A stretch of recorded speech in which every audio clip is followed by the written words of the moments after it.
Hi, everyone, and thank you for joining this webinar today from Sales Geek. Sales Geek are on a mission to change the way the world perceives sales. And we have a fantastic opportunity to talk to three of our Sales Geeks here today about what their experience has been like to join Sales Geek and the life of a geek, how we're helping businesses all over the world, and particularly in the US, really change their sales strategy, their sales infrastructure, and help those businesses to grow. I'm Owen Phillips. I'm the head of global marketing here at Sales Geek. And I'm just going to go around and ask each of the sales geeks on the call to introduce themselves, and we'll kick off from there. Brian, let's start with you.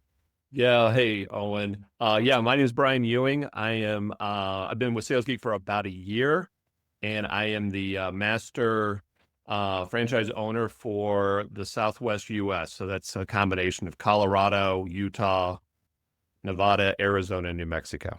Amazing. Thank you. I'm going to come around my screen and go to Ben. Can you introduce yourself? Yeah. Hi, Owen. Thanks for having me on. My name is Ben Kinning. I'm the sales geek here in the Denver area, working with Brian for the Colorado region. Been with Sales Geek for about 9 months now. Fantastic. And then finally, Stephen, yourself. Hi, guys. I'm the sales geek for Alpharetta down to Atlanta. I've been with Sales Geek for about 6 months now. Really enjoying it. That's fantastic. So total different levels of experience there for how long you've been involved, and from franchisees to master franchise owner with Brian, myself based here in the UK, for everything we're going to talk about with Sales Geek. So what I want to start off with today is to ask the three of you, what got you interested in Sales Geek in the first place? What was the thing that caught your attention right from the get-go? Yeah, you know what, Owen, I'll jump in and kick this thing off. In the spring of 2024, I was actually out doing my own fractional work. I had kind of come off of a private equity last role and just had a little time to try to start figuring out what I wanted to do. And I really started enjoying kind of doing this fractional sales piece. I have a pretty good network in Denver and worked with some tech companies. But I was always a little struggling around kind of product and brand, and kind of I need to go build out a lot of things. And so the way I got introduced to Sales Geek is I was really in the by saying, but like buy versus build. I was needing to go find structure and brand to put my personal brand, attach it to. That's a really interesting take, Brian. And Stephen, what about yourself? What made you first even look at Sales Geek? What was the thing that attracted you in the first place? Funnily enough, very much the same as Brian. For a long time, I've been doing fractional work, but on almost an unofficial basis. So I've been going and working with friends and neighbors and companies that I know and helping them.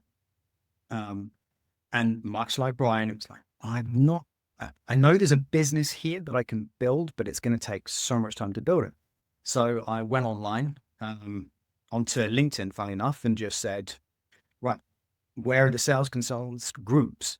And Brian's name popped up because I was a contact, worked we were connected a very long time ago at Otterbox. And then I jumped on the call with Brian. We had a long chat about it. He was so enthusiastic about Sales Geek, and it just cannonballed from there. So I think we were saying before the call started, Brian, this is all your fault. Stephen is here. Yeah, you should blame. Yeah, I'll take all the successes he does. It's all about me. Absolutely.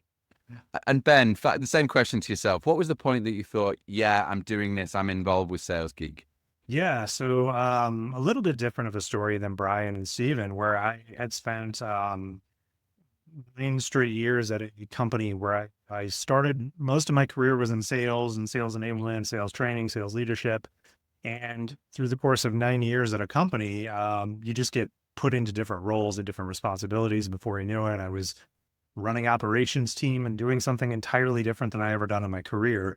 And when it got to the point where it was time to part ways with that organization, I didn't want to go back into operations. I wanted to go back into sales. My background and my experience and my love is more helping businesses grow revenue and help with top line revenue.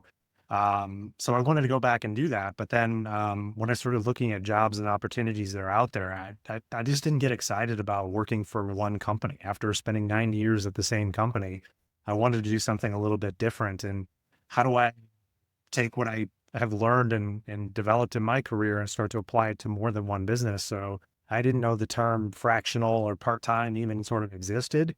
So I started just kind of coming up with things that I wanted to do, and I did a bunch of Google search, and somehow, some way, I found Sales Geek through my analysis and my journey. Found a couple other companies as well, started having conversations, and just felt aligned to what Sales Geek is here to do.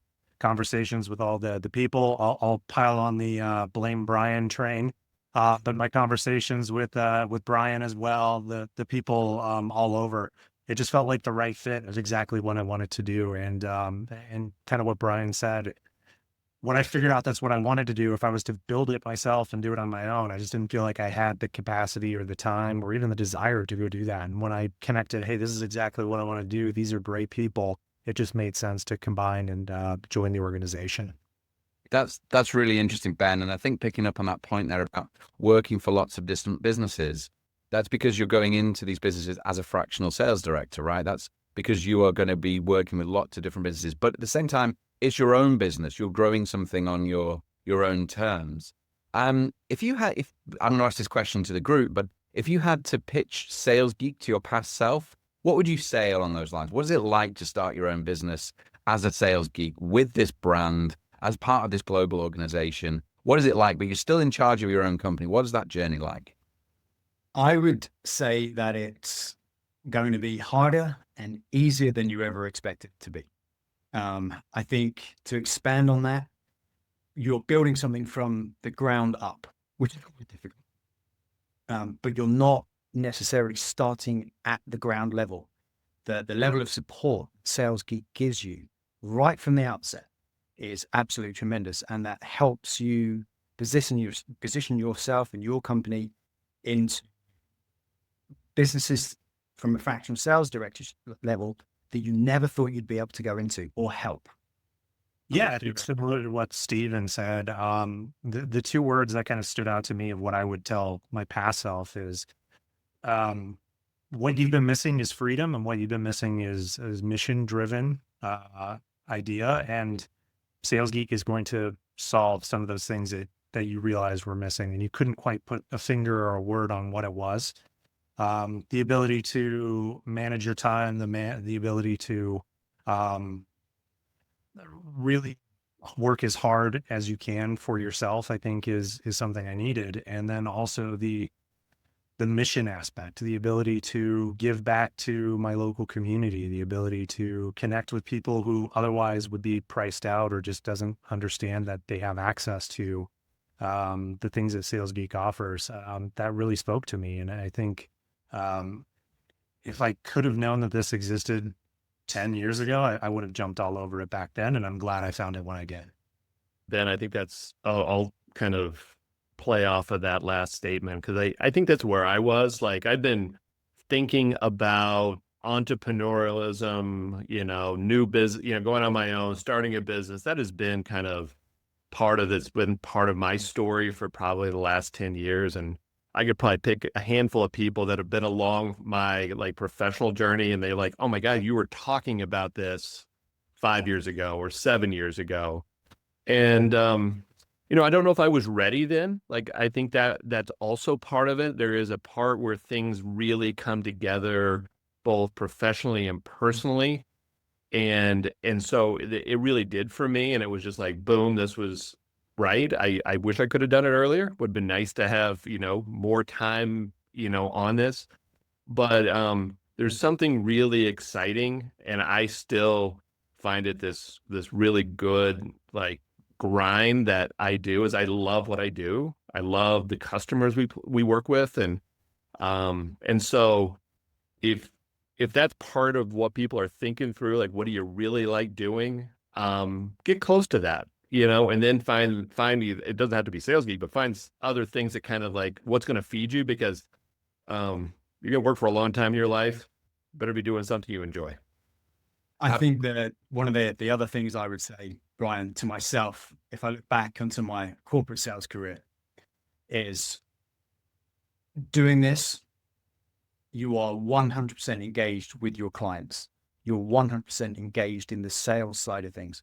If you've been a corporate sales leader at almost any level, you spend so much of your time not actually doing what you should be doing, but managing upwards. In sales leadership team meetings, there isn't any of that. You're running your own business. It's your time, and you have the ability to help your clients when they need the help. Great point. And there's so much I wanted to follow up with there, but particularly around talking about being mission driven. I think that's really important to who Sales Geek are and what we do. And that involvement with your clients, as you were talking about there, Stephen, what is that like to actually be involved with them? But I think there'll be a lot of people watching this today who are really interested in becoming a sales geek and understanding what this process is like. And just staying with my theme of what got you interested in Sales Geek in the first place, I just want to have a final question, which is, how long did it take all of you to go from curious to committed? Is that a short process? Was that a long process? I mean, I know that we've had different people throughout Sales Geek where those things are very different. So to ask that again, how long did it take you to go from curious to committed? Yeah, I'll jump in here on that, Owen. I think mine was relatively short. And when I say short, probably like 3 months to like kind of go through what I would call the process. And a lot of that was not like, oh, it's a 3-month process. It just took me time to like start digesting, going through and kind of understanding it. But I kind of knew what I was looking for. So I think once I knew that, then it became kind of like, how do I get as smart as possible around Sales Geek?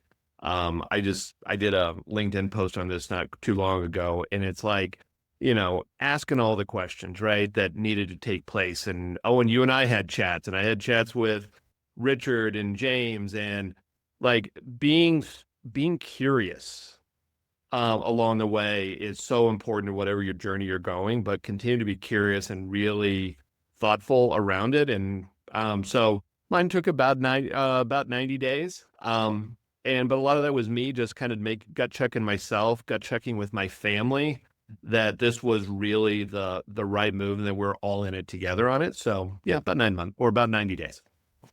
Yeah, I'd say my journey is similar to Brian's. Right around 3 to 4 months, I think, is what it took from that first find online, do some due diligence, watch the videos, read the reviews, take a look at everything, reaching out to have a conversation with some of the people back in HQ to learn a little bit more.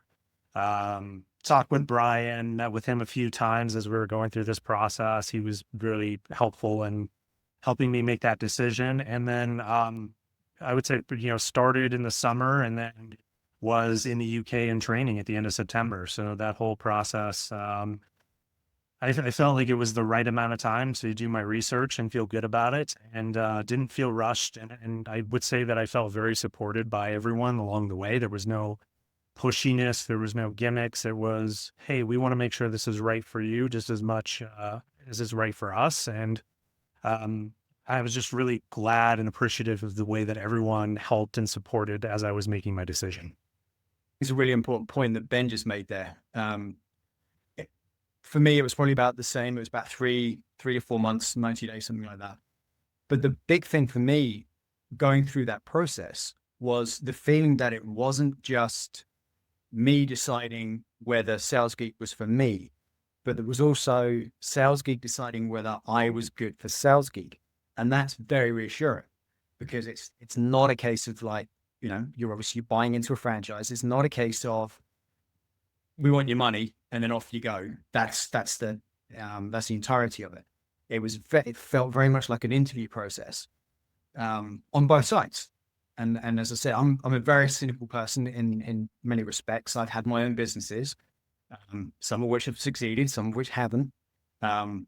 And knowing that they're looking at me and it's not just a money grab as many franchises are, was one of the deciding factors in helping me make that decision. And I think that links with what we talked about in terms of mission. Sales Geek's on a mission to change the way the world perceives sales. We have to have the right people involved in that process. They've got to be aligned with our values to be able to go and achieve it. And I think that's what you're drawing at there, Stephen, is that we've got to be on the same page and both be focused that that's something that we're interested in and capable of. Because if you bring the wrong person into that process, in a franchise, you're going to undermine that value of what we're trying to do here. So absolutely, that is a key part of the sales geek process of assessing on both sides, is this right and is it commitment? And I think what you've all described there is it's not a quick instant decision, it's not rushed, it's something that takes some time, but when taking that time, it becomes worth it. Brian, you picked up on there that it is it's a franchise investment, and you mentioned this with your family. What was your family reaction to going out on your own and taking that sort of leap of faith, really? Oh, shoot. It was, oh, what, really? You want to do this? Are you serious? And there was some, as we call them, pop the bottle, pop the cork on a bottle of wine. It probably took us a handful of bottles to kind of think through this over that 9 months, or 9 weeks, whatever, 3 months, excuse me. But, and I think, getting your family involved is so important in anything you're doing, right? Opening your own business is a really big decision. It shouldn't be taken lightly. It shouldn't be done in a vacuum. And getting your family involved in kind of what the expectations are along the way. I also think some of it is like holding me accountable, right? Like, do I have a plan to go out and really execute this? Because, we're all kind of, we set a vision of what I believe Sales Geek would be able to do for our family, right? And it wasn't a 3-month vision. It was a 3, 5, and 10-year vision of what this would look like. And we talked about that. And so that helps actually when you set that vision early. It'll be rocky and a little bumpy at times, but is the vision of, okay, more time with family, right? More freedom of movement to do this job, maybe in different places. We want to go have a place in the mountains someday. Boy, it'd be this job. I can go do that from there, right? So kind of continue to have that vision, getting them involved in kind of what that is. And, my wife every day or every couple of days, how's it going? And, we talk about it. I think that's really healthy. I totally agree. And I have my own business in the past, and I just remember how much that your family are involved in every step of that, because it's on you to go out and be successful, to provide as part of your family. So how about yourself, Ben, Stephen? How did you get sort of to those conversations with your families? My conversation was actually quite easy. It was, this is what you enjoy. Go do it. It was as simple as that. When we discussed the financial side of things, again, like Brian, it wasn't a case of this is going to be an overnight success. It was, this is a plan. It's a 3-5 year plan. But no, I mean, it's what I wanted to do. So I had that full support. No, it's great to hear. Yeah. And then I think similar to Stephen, it was, I think that they could tell that the toll it was taking after the corporate life and what that was doing, the high stress, the high demand, the global job requirements, the travel, everything that I was doing, and just not being able to be present in my everyday life because I was constantly, my head was elsewhere and Stephen brought it up perfectly, the managing up and that being on my mind all the time of how do I balance, the company that I worked for, keeping them happy, plus family responsibilities, friend responsibilities. And I think it was really wearing on me. And I think you don't realize just how much stress that can cause until you detach from it. And I think what was seen is by having that freedom to go and chase passions and dreams, your personality changes, who you are, how you show up in your day-to-day life changes. I think anyone who's struggling with the overwhelm and the burden that can sometimes come from working in an environment, especially in today's economic environment where things are downsizing, things are shifting, more people are taking on more responsibility, people are being asked to do more and be given less in it. I think you don't really realize how big of a toll that pays on your family life until you step away. So anyone who's dealing with that, I would say, it's worth the conversation to say, what does happiness look like? What does being present with your day-to-day life look like? And how is that going to help you show up better for your family? Fantastic. And before we move on to talking about what is it like to the day to day and working with those businesses and working with the companies that you do, I think the people on this call, this watching this and listening to this, who have some concern. So, was there one thing that you were worried about before joining Sales Geek that ended up not really being a big deal? Something that was in your mind that you were concerned about? Yeah, I can jump on and take this one first. So, before I joined Sales Geek, I worked a very global job where, while I was based in Denver and my office was here, I didn't really have business connections and I didn't have contacts here in the local community. And with Sales Geek, we try to be as local as possible and work with local communities. I would joke all the time that I have more business contacts in Dubai than I do in Denver. And I thought, how would I be able to start a business where I'm leveraging my network and leveraging relationships when I don't have these relationships to start with? And what I found through my journey is just how accepting the local business owner community really is. That everyone started at the same point that you started. They're all wildly successful and have grown and have done all the mistakes. And people will take you under their wing. People will understand where you're at, and the community has been very supportive. And that was my big fear holding me back for a long time, is would I be able to make the connections? And not only have I made the connections, I've made really great connections in the short amount of time I've been with Sales Geek. Fantastic. That's good, Ben. I think, some of mine, Owen, were kind of basic stuff initially, which is I knew I could be a really good salesperson. I knew I could put myself in front of that. But it's like some of the business fundamental stuff, like, okay, how do you start a business? What level of like paperwork and stuff? Like, there's always a lot of that kind of that moves around in the space. And I just felt like, and similar to what Ben said, is like, there are so many people out there, if you're willing to kind of go look and ask questions. Like, once I put myself out there, made myself a little vulnerable around these kind of like how to start my business, even like business insurance, which we have to carry a little bit. Like, I was just in a networking meeting and I'm like, does anybody know anybody? And like, I got like 5 hands up, and then like, I had 2 people go, hey, it's so simple. Do this, call this person. And I think that's the thing you miss in corporate. Like, you just go to your HR, right? You go to your marketing people, you go whoever, where, you've got these individual departments in a big company, and that makes it really easy. You know the person at the door. Here, you just got to do a little more work. But I will tell you, I continue to be a little, I'm humbled by the amount of people that are out there willing to kind of help on that stuff. And that's just basic early stuff. More complex questions have been also very well received. I'm very much like Ben. I'm clearly not from Atlanta. And there was a bit of trepidation that I don't perhaps know enough people. I've been here 8 years now, so I have the connections. I've worked with businesses here, but did I have enough connections? Would people trust me to actually let me come into their businesses? And it was actually something Richard Few, the founder, said to me. And that was, you already know all the people you need to know. Look at your neighborhood. I run the local neighborhood swim team. There's 165 kids every year, and I'm in front of their parents all the time. All those parents either have businesses or work in businesses. There's 290 houses in my neighborhood.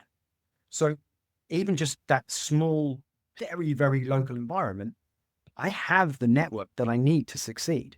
And everything else is almost a bonus. That's fascinating to hear, Stephen. I think that's a really good learning point for anybody on this call about you already know the people you need to know to start this business, because it's not something where you need thousands of clients. You're going to be working with at most maybe 15 businesses at a time. That will be quite a lot. There's maybe even going to be fewer than that with the days that you're working. So I think that's a brilliant point to bring us on to the types of company you're working with and what that looks like. So I'm going to pose this question to the group of, how do you explain our flagship product of your sales director to somebody who's never heard of it before? I'll go first. When I think about the companies we talk to, Owen, here in Northern Colorado or in Colorado total, we're talking to kind of small, medium-sized businesses. We're talking to companies that do $3 to $30 million in revenue, and you're usually family owned type businesses. And, what we usually start with is assessing their pain points, where they have problems, right? So we don't go, let me tell you about our flagship product, your sales director. I don't lead with your sales director. I lead with, let's talk about your business. Let's identify some of the pain points. And then I actually use let me tell you about this product and all the different elements of it. And we're going to take a few of those key elements of that product to get us started. And that usually turns into a really productive conversation, but our flagship product does give you a lot of depth where you can start and where you end with that product.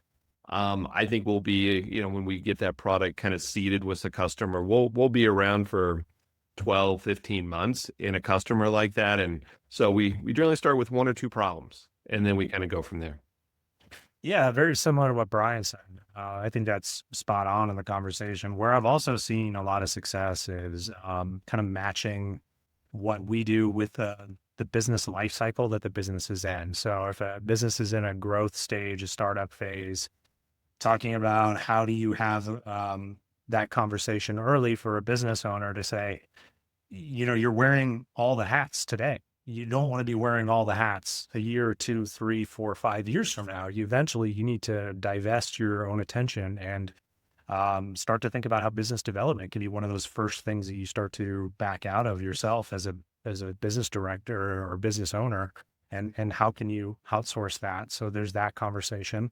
As businesses are getting in that growth mode, as they're expanding and growing, then the conversation turns to how do we scale up your staff as quickly as possible and get them up and running and get them the right direction and leadership, where you don't have the money to hire someone full-time yet, but you still have the need and demand because your salespeople that you have need that support. So a lot of the conversations go for that. And then, a mature business, I think there's conversations around, do you need a little shot in the arm? Do you need to shake things up? Have your salespeople kind of heard the same message for too long, and now it's time to maybe get some new approaches and some fresh blood and some new ideas to help generate and spark business again? And then the business, as it's starting to think about exit strategy as well, there's opportunities to say, how do we build out a maturity model and build out that we can prove that whoever is going to come and acquire your business is going to acquire in a way that is on a growth trajectory, and how do we make that happen? So the product, though, your sales director can fit in any phase of a business life cycle, and it's just really understanding where they're at and what they hope to accomplish, and then seeing how we can fit in to make that happen. Yeah, it's the same with me. It's not a case of, hey, look, this is your sales director, this is how we're going to help you. You started off asking the questions about where they are in their life, where their business is, the maturity of it, whether they're still having fun, whether they're enjoying enjoying what they're doing is a big one for me. I found a lot of the businesses I talk to, the founders are either it's the founder or it's someone that's taken over from the founder, and they're just tracking along as usual. But when you start chatting with them and you can spark that idea in their head that, oh, there's more I can do with this business. I can have more fun. I can have that work-life balance. I can work on the business instead of in the business. And that's always a challenge when you're talking to founders, because a lot of them, they're the primary rainmaker, if you like, which is great, but that's always very limiting. So if you can take that away from them, make them look at the bigger picture and say, hey, look, we have this product called your sales director. We can come in and we can actually work with your business on every level and let you take that step back. And most of the time it's like, that makes so much sense. It's just something they never thought about before, especially on a fractional sales director level, because there is that thing of, right, well, how much is a sales director or a VP of sales going to cost me? And it's going to be, in many cases, 200,000 upwards, which just isn't reasonable for a small firm. I think that's so important point, Stephen, of what we offer here from Sales Geek, that we make it affordable for businesses to grow and scale. So I think it's a really key point now to talk to you about what are the kind of businesses that you're working with, and how do they typically find you? I ask all of you. So what kind of businesses are you working with, and how do they find you? Well, Yeah. I'm working with Let's see. all types of businesses, and that's, again, as we discussed before, one of the great things about this. So an architect firm, a law firm. I'm currently talking to an electrician who, they have a very, very, very interesting story behind them, that there were two partners, was a senior partner and a junior partner. The senior partner left, and the junior partner, who is now running the firm, and we were just chatting over at a networking event, and it was, I've got this great business, does about $500,000 a year, but we act on referrals, but we don't have a CRM, so we don't track the referrals. I know there's businesses or areas that I want to go into, but I don't know how to get into. And again, it's that just being able to have that conversation over a coffee after a networking event, it sparks those ideas, and that's pretty much where I get all of my business from. It's just those conversations after networking events. Yeah, that's great, Stephen. Hey, where I tend to find mine, Owen, is and Stephen says it. It's like it does come after being involved in the community, being engaged in these networking events, right? Establishing your personal and professional brand with them.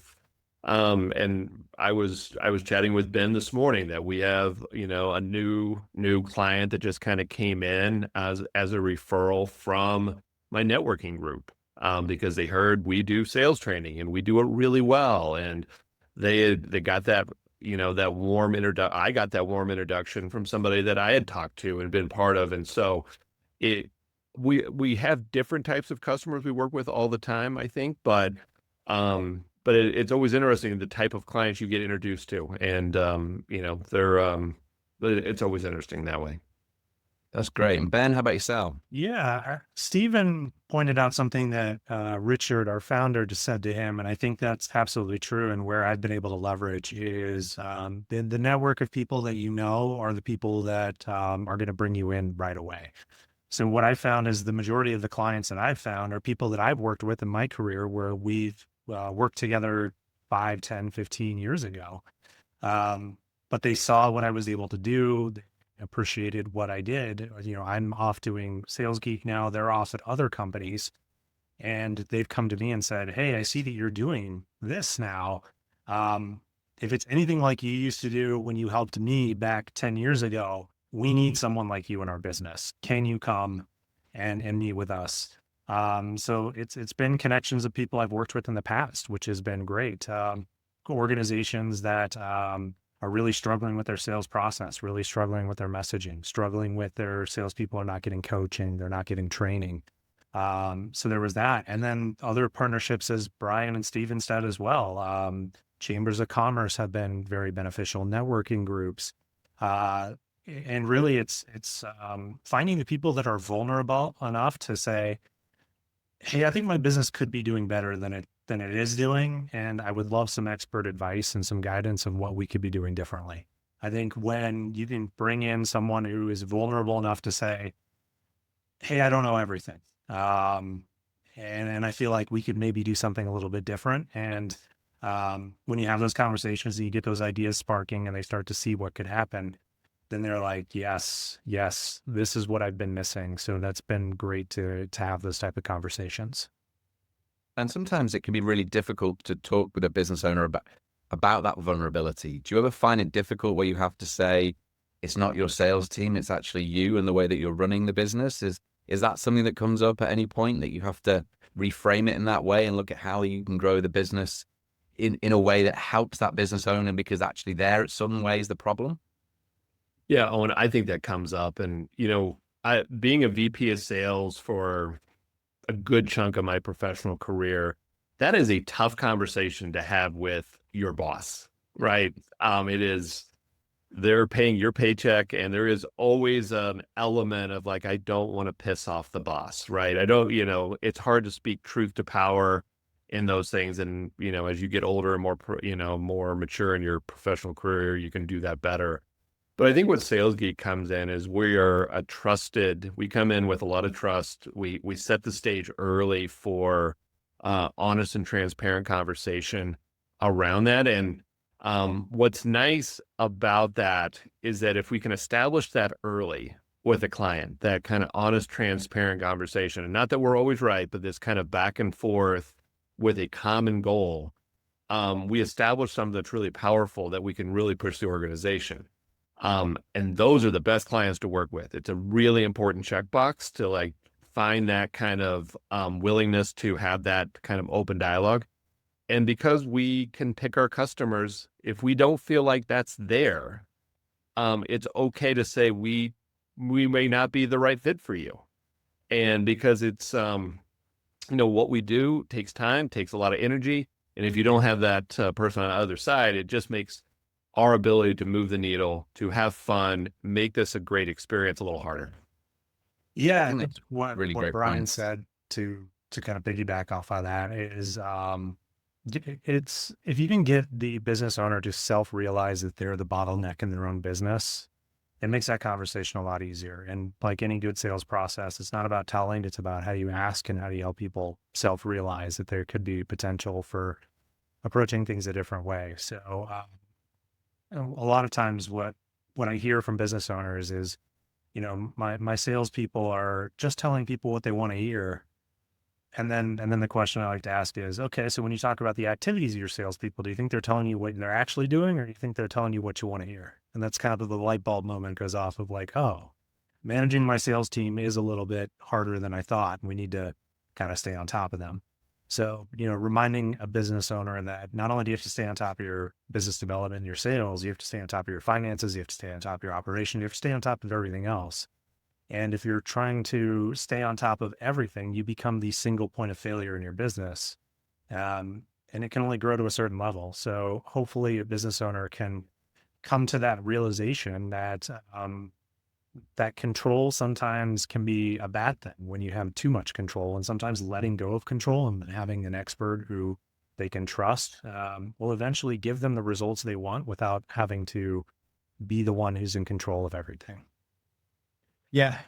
I think there's an ego thing that comes along with being a founder of a business, and they're the one that has to be, they're the figurehead of the company. So for them to admit that, okay, there's something wrong that I need to get fixed is often quite difficult because they're not used to doing that. They're used to being the person that has to get everybody else motivated. So they're constantly, yeah, we're doing well, we're doing well, we're doing well. And getting them to take a step back and look at the business holistically, especially if they're the one that's always out there driving the revenue, they have to have that positive attitude. But on a conversational level, if you can sit with them and say, hey, right, let's take a step back, look at the business as a whole, what's going well, what's not, what's missing, what would you change? And getting them to actually think things through with you, again, on a conversational level, rather than us going in and saying, hey, look, we can do this for you, we can do this for you, we can do this for you. It helps tremendously because they need that reassurance that we're not just selling them a product. We can actually help them transform their business. One of my customers, their biggest thing, they want to have fun. They've been doing business for 15 years and it's the same old thing. But that's not what they want. They want to carry on doing what they're doing, but they want to have fun doing it. And they want me to help them do that. That's so fascinating. There's so much about being a business owner, which is having the ability to believe that you're growing and doing the right thing, but also to doubt and to question at the same time, to keep that motivation and keep that challenge. But of course, one of the things about being a sales geek is you're business owners. You are in a similar situation to them. You're running and growing your own business. So looking at accountability for ourselves then, what's one thing that you've learned the hard way since becoming a sales geek? What have been some challenges that you've had to overcome to all of you, the whole panel? Yeah, I mean, I think one of the toughest ones, and it's, no, if you're the CEO, you own your own business, you have to be really good at holding yourself accountable. Like, nobody yells at you when you don't get your list done. And so it's super important that you go in with that kind of mindset of accountability and planning, right? And to really make sure that you're thinking about not just the week, but the month and the quarter and the year, and really planning it out, because this whole model works really, really well when you hold yourself accountable and you do the work, but you got to go do the work. Yeah, I think on my side, I think in the beginning I was working too hard to trying to be everything to everyone and not being clear of who is my ideal customer, what exactly do I want to be focusing on with my time, what type of networking groups do I want to be a part of, how do I get in front of the right customer, what's the right conversation to have. I think too often you just get real excited and you want to be out there talking to everyone. But I think I learned quickly that the right conversations with the right people is far more effective than as many conversations as I possibly can with as many people as I can get in front of. I think for me, Sales Geek has that. One of the best things about Sales Geek is the fact that we have well over 1,000 years of collective sales experience within the tribe, if you like. And alongside that, we have a tremendous amount of products that can really help every business we work with. The biggest challenge for me, much like Ben, was that initial excitement of, hey, we can do this, this, this, this, and this. And almost overwhelming the prospects that I was talking to, or potential clients I was talking to, and for them to just go, whoa, okay. Whereas being able to identify, right, this business would really work well with this product. This product will really work well in this business, but not that one, more importantly. That was a real learning curve for me. This has been a really fascinating conversation. I'm sure that anybody watching this will have a much greater insight of what it's like to be a sales geek. So I'm going to wrap up now with a final question of what does the next 12 months look like for each of you? How are you scaling and growing? What are your plans? What are your ambitions? And where would you like to be? Brian, I'll come to you. What does it look like for you in the next 12 months? Yeah, Owen, I think it's going to be pretty exciting over the next 12 months. We continue to focus kind of a lot of our growth in the Southwest in the Colorado market, right? We'll be launching in 2 weeks, ColoradoSalesGeek.com.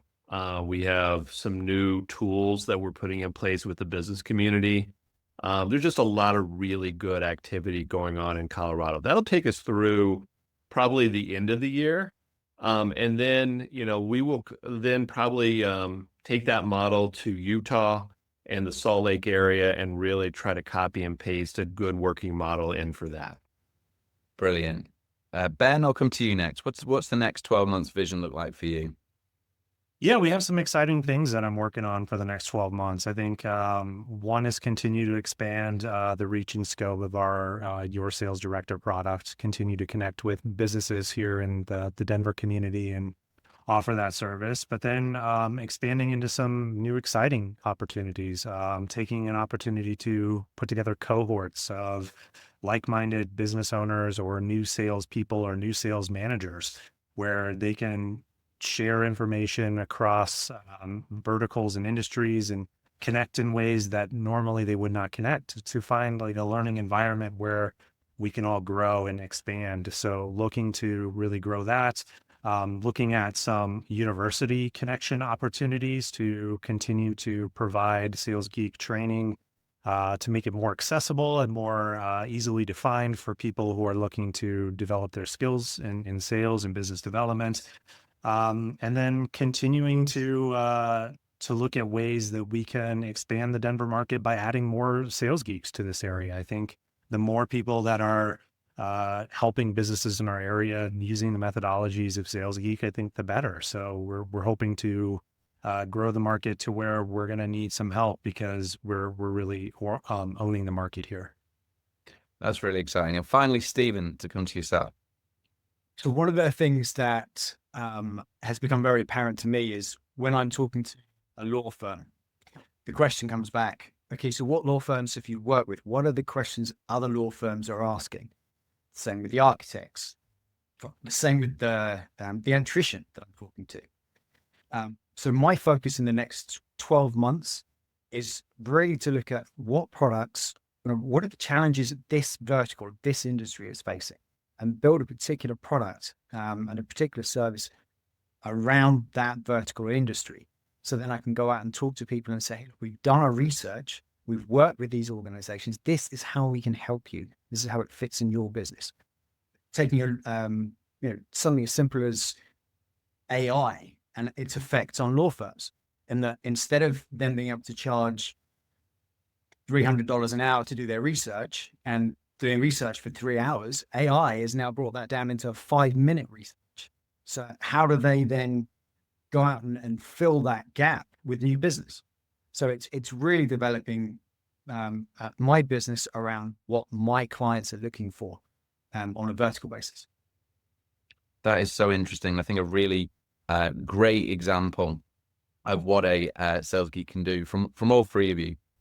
So thank you so much for joining this call today, and thank you to our panel for your tremendous insight. I hope everybody that's listened and watched this has got a real great insight of what it's like to be a sales geek and how you can really help your local community and local businesses and help them to grow whilst at the same time growing your own Sales Geek business.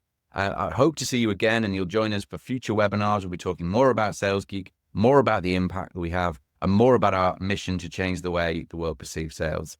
Thanks to the panel again, and we'll see you next time.